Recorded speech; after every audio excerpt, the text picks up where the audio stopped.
All right, cheers to the vinyl community. Awesome. Second cup of coffee for the day. All right. Went to an awesome show last night. Got to go see JD Simo. I've seen him quite a few times now. I got to see him back in 2016 on February 22nd, if I recall. It was on a Tuesday. There was 8 people in the room. And then I got to see him again. Let's see, it took a little while, but I got to see him finally at the Ritz in San Jose, California. And then I got to see him do this show offhand where I was with Joey Landreth at the Saxon Pub. And it was just him and Joey Landreth jamming out. No rehearsals. Really cool. Then I got to see him in Austin at some venue. I can't think of the name. It was the first time going there. Had like a outdoor stage on a really nice evening. I think it was in August, I want to say, of like 2018. And then got to see him last night. And if there was any other shows I'm missing, I'm surprised. But anyways, I'm pretty sure last time was the 5th time seeing him. So I've seen the evolution. When I first saw him, he was using a Marshall half stack, just plugged directly into, maybe even a whole stack. I want to say he was using a half stack, but this thing cranked.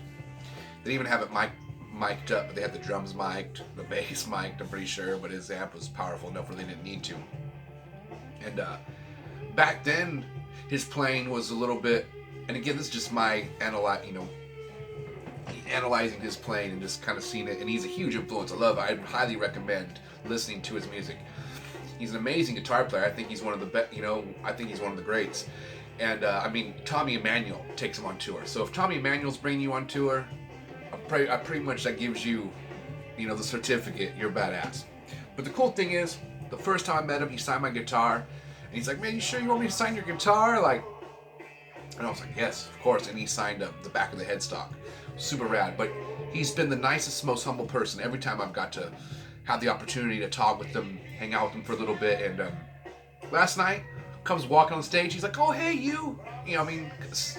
Says what's up. And then just opens up the can of musical kick-ass. And I'm a performer myself. I don't want to put myself in the JD Simo category because, but I find him as a big influence on my playing. And, but if you're a performer yourself, what got you into wanting to be a musician in the first place? Going to live music. Going to my first big concert, Rush. Changed my life forever. Seeing Primus open up for Rush. Changed my life forever.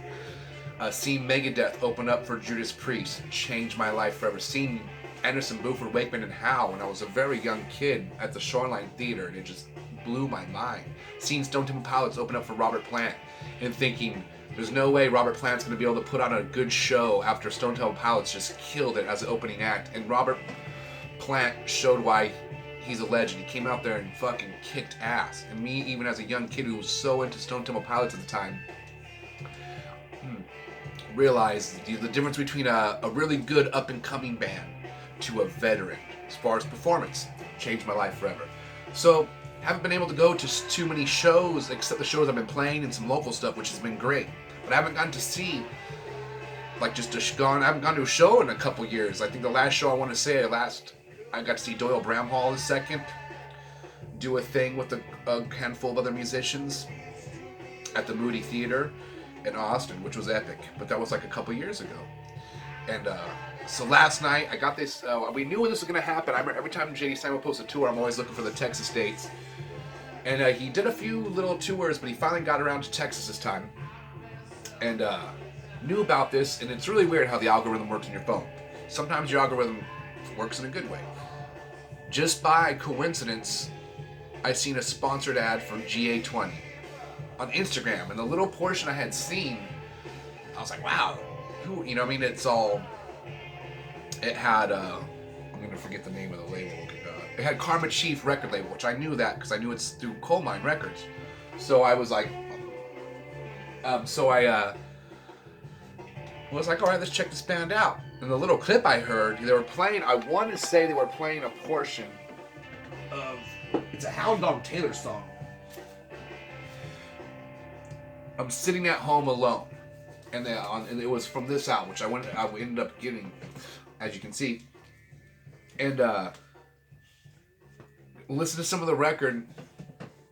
Listen to some of the record now. Oh, it's really good. It's really good. So I was like, all right, right on. But just by coincidence, when I heard the clip, I was like, oh, wow, this band's cool. Went and saved the song on YouTube. Then as I'm looking at the show, they happened to just be coincidentally on the bill with JD Simo, which I was already planning on going to the show just because of JD Simo. Had no idea that these guys were going to be on the bill also. So then I got extra excited, like, whoa, hell yeah, double whammy. A twofer! Wax, and Mazzy's favorite word. And the reason I get sidetracked here, my dad used to say twofer. If there was a 2-for-1 deal, he would say twofer. So, anyways. So, having a twofer on the bill, super stoked. And I was like, so I've been I went and got the record after I knew they were going to be on the bill, and I liked what I heard. They had the album. I got the colored one. Now, what's pretty cool is they have the 2 different colors of this album. If I had more money, I probably would have gotten the other one too, because it was like a clear orange. But this one's really cool. The other one was like a fiery, clear color. This one's kind of a pink with a swirl, the pinkish orange. So either one's badass. It's all about the sound. Then they have a black. Whatever you can get your hands on, get it. You're gonna be stoked. Try to get this back in here. Sorry. And so we get there last night. Got there on time. Went with my bass player from my blues band. And there was one of the guys. I want to say the musician Matthew Stubbs was at the merch booth. Pretty sure with his girlfriend. And got some goodies. What did I get? We already have this album. So first it just started off with these 2. Big on I love the 45s that Coal Mine puts out, and I kind of usually don't find them in person that often. So the fact that GA20 had 2 here at their merch booth, swooped these up. Super stoked. And one is actually a 7-inch, 33 RPM of some live songs, 4 songs. Badass. Highly recommend both these. I haven't even opened this one yet, so I'm gonna open this today and give this a preview. Listen to this finally. And it's so the connection of this Matthew Stubbs. He plays guitar with Charlie Musselwhite. It's kind of like what he mentioned last night at the show. And so I'm gonna try to keep this episode somewhat short. But anyways, got this. Then I went, and after watching JD Simo, I started thinking about they had cassette tapes. I haven't seen any Coal Mine or Carmen Chief cassette tapes, so I went and got their cassette tape. And it's the album I don't have, so I was like, this works out. They had the vinyl, so I'll wait.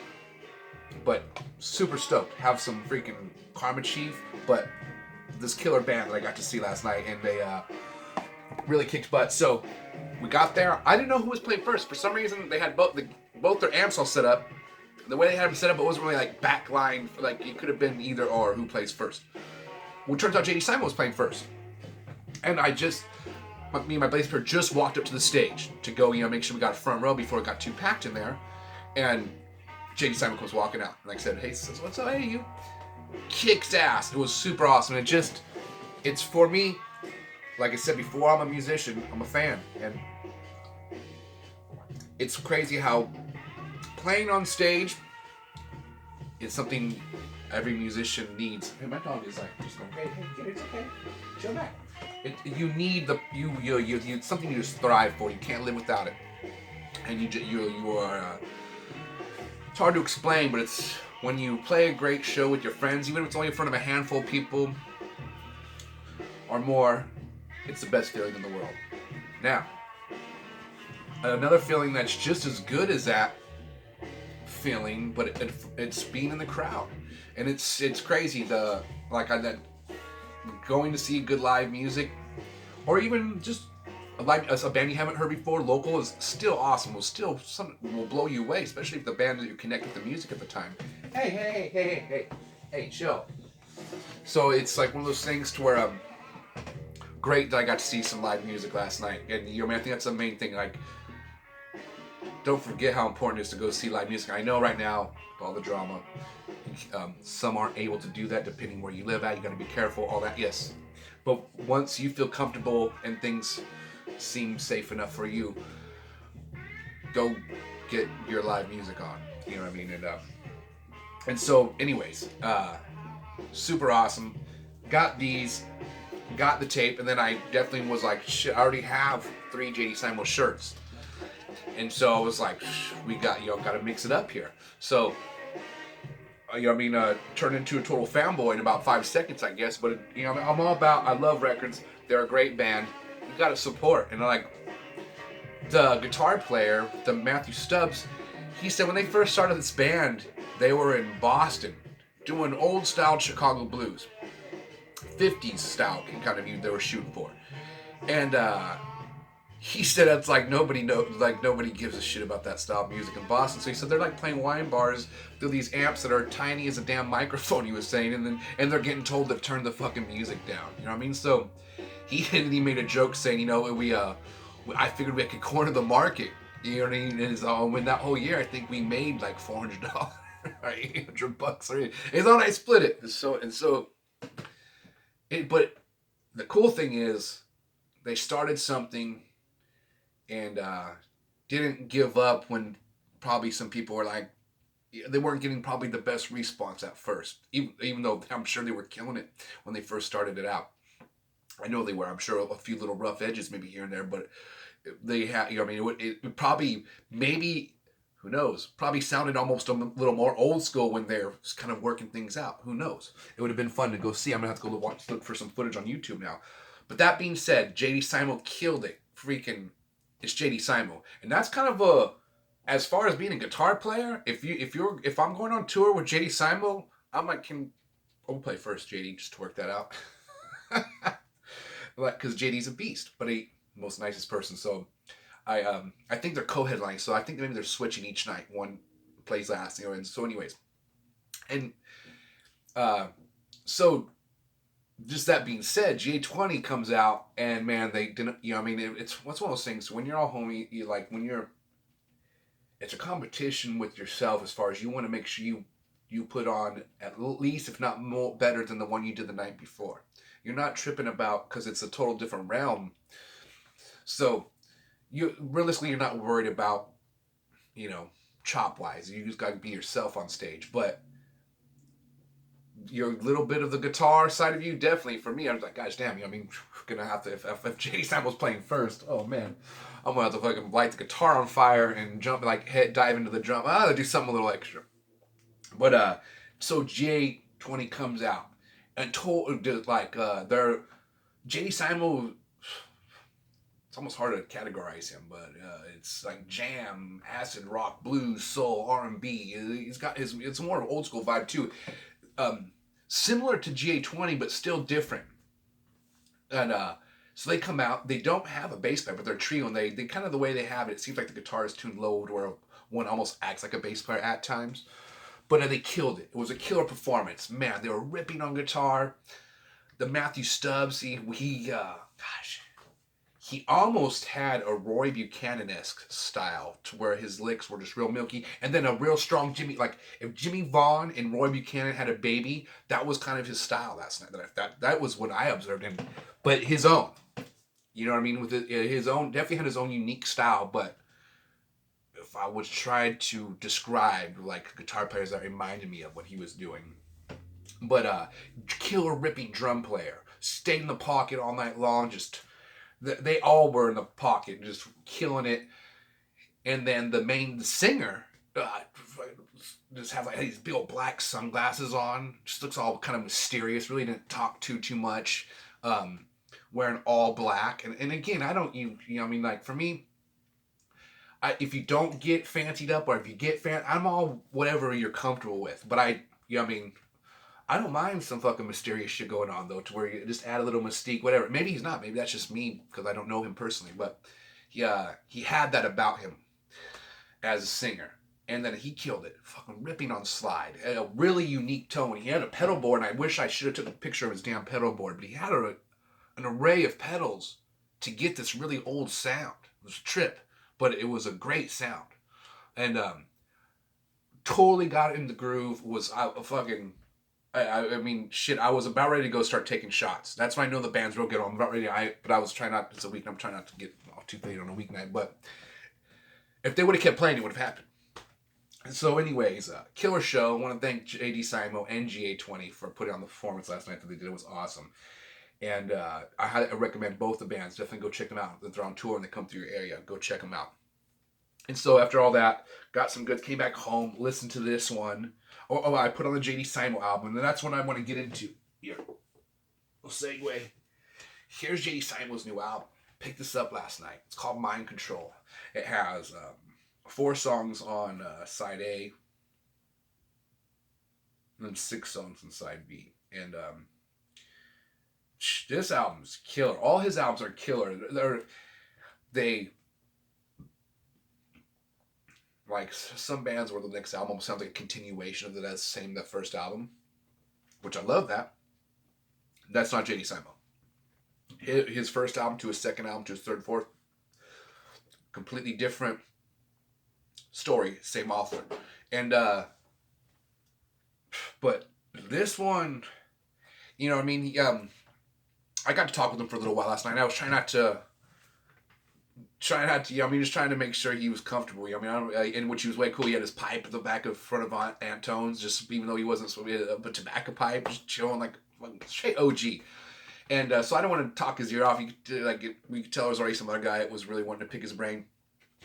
And but I just told him, thanks for doing those live streams, man. Those were cool. You know, I mean, and something that I got to enjoy to watch during the lockdowns and all that stuff. And then and it seemed like a lot of other people I know enjoyed it. So I told him thanks for that. You know what I mean? And then he wrote about this album during, you know, I mean, all the pandemic drama. So this album has like a happy, heavy, at times dark, sad vibe. It's kind of, but man, it is killer. And I listened to side A last night and was like, oh, I don't want to read the whole book at once. So and then I saved side B for today when I woke up, and wow, heavy. You got to hear some of it. And so yes, I highly recommend any of his albums, but definitely get this new one if you want to get into JD Simo and you don't have anything yet. Preview this, but if you want more, like, it seems weird, but like almost a Led Zeppelin era-esque, which is straight to a Marshall. It's the fucking gnarliest, gritty, like a real overdriven guitar tone. His first album, I think it's Let It Be, or gosh, sorry, Let Love Show the Way. Now this album is killer, but when we're talking compared to this, now one's Simo, one's JD Simo. He did 2 albums under Simo and then went to JD Simo. And I think he just went, instead of Zappa, it's Frank Zappa mode. And so either one is good. Like, but I said to the 2, you know, I mean, but I would recommend getting either one. Well, I would recommend, if I would say right now, get the new one. Just because this is a total different vibe, and then go get the first one just because you'll be like, whoa. It's almost like a different guitar player. At times, but then you'll hear similarities, and then when you go see him live, he kind of gives you a little, you know, I mean, there was one song where he went into this crazy, just jam, chromatic, fucking, just doing some, he was vibing it, and then, but he kind of, you know, I mean, that reminded me a little bit of when I got to see him the first time, and they played I'd Rather Die in Vain. He kind of just went off on this fucking crazy jam sesh part, and it fucking was killer. And so anyways, I could go on and on about any musicians that I look up to. I mean, first of all, if I like your music and you're a nice, humble person, then it seems like the Matthew Stubbs was talking to me at the booth, was way humbled. I didn't get a chance to talk with the singer, the drummer. I had the feeling though they're super nice. So yeah, I mean, go with, they were there. When you could have talked with them, you know what I mean. And so that just first, I like the music. Then I see it seems like they're really cool people. I find out they're cool people. So then I look up to these people. You know what I mean. And you get that inspiration going. You know. And I hope I hope someday they can. You know what I mean. I can throw some type of inspiration their way. I don't know what it's going to be in, but maybe just as a fan or as a musician or whatever. Just being positive. Who knows. Their musicianship was on a very next level though. They did a good job of like they didn't give it all in the first song.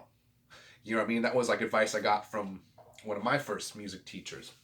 He was like, now that you're getting some goods and you're learning some tricks here, some finger dexterity going, don't, you know what I mean? When I was a teenager at this time, and so he was like, you're gonna, it's easy when you're young to want to just show off all this cool shit you know on guitar. You see the crowd, like, we'll just you know what I mean? But